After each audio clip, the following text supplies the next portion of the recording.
Okay, I have decided to use Google Keep as my notes and archive tool for this week. So I have a list of folders right here. There's not much in my Math 261 and my EDCR 205 folders, but this right here, visible, is my Johari folder, well, notebook.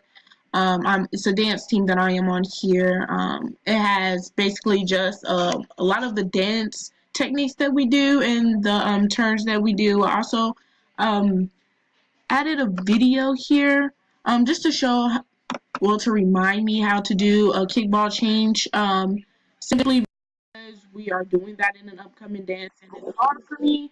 And then in my 270 folder, I have a few notes about there not being class, the DID model, the sub thing we did in class, and then I also have two links provided as introduction to derivatives and then the derivative rules.